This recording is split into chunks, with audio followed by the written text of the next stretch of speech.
Has Martin Odegaard done enough for you? At the moment, no, he hasn't. And this was a little bit we debated, wasn't it, when I think it was Ian Wright was saying that he reminds him of Gascoigne.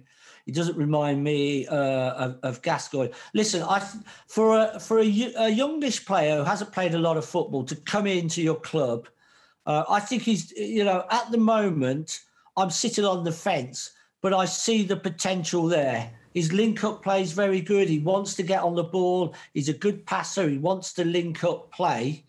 But I'm always, if I'm looking at creative midfield players, I'm always looking for a bit more.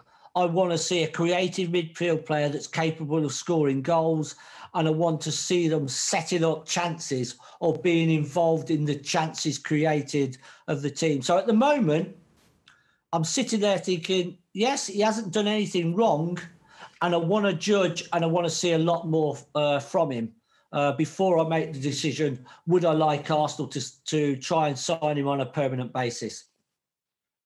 He's only you know what he looks like to me a little bit is a 22-year-old who, when he was 16, just about every club in the world of football wanted him. And he's gone to Real Madrid, and he's been at Real Madrid for 6 years, and he hasn't played too many games, but he's been on a whacking great big contract. And I don't know whether he's prepared to put himself out. The best players in the world, when they get near and at the top, they still put the graft in. They still do the hard yards. They still want to improve. And although when I've seen him play for Arsenal, I think he's neat, he's tidy, technically he's really good. But is he going to do that little bit extra, the bit that wins you the game, the bit that means that you don't get beaten, the bit that means that when one of your teammates has made a mistake, you've done the yards to cover him? That's just the one question mark I have against him, because technically he's got it.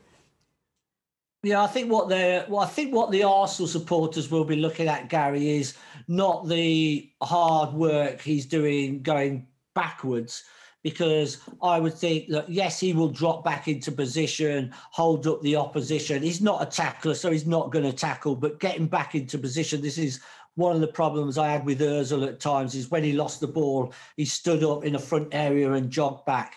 So I'm not asking Ozil to get back and make crunching tackles. What I'm asking you to do is sprint back in a position and give your team some formation.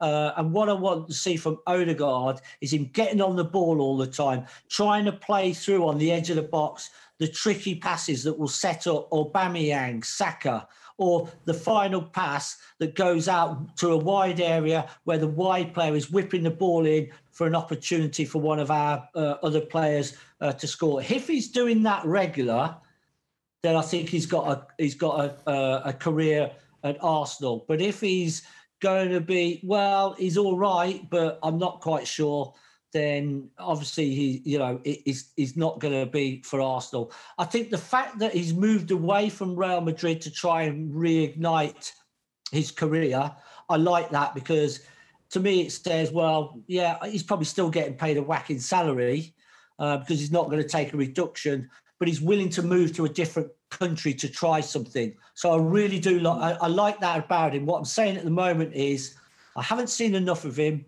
I want to see a bit more of cutting edge from him, and I will give him more time, because he's moving to a new team who are not at their peak yet, and he's got to integrate with the players and pick up their style of play. And I think at times we just accept that because you're young, because you've been bought for a lot of money, it just happens straight away. With some players, it doesn't. You just need to give them a bit of time.